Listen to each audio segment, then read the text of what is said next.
new batteries. I grabbed the ones out of the EM2 because those were just working.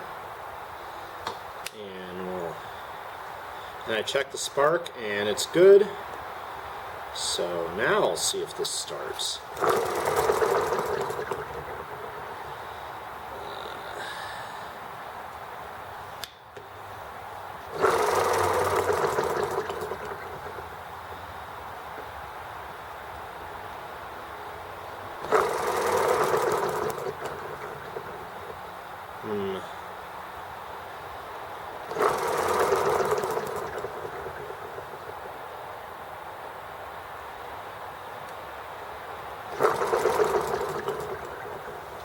Alright.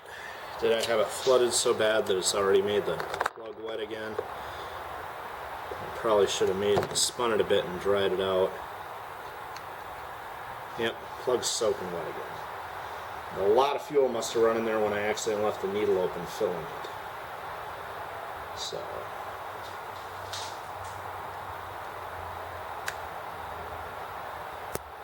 Right. Definitely sparked. So we'll leave the plug out and spin it a bunch. There. That should dry it out.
Alright.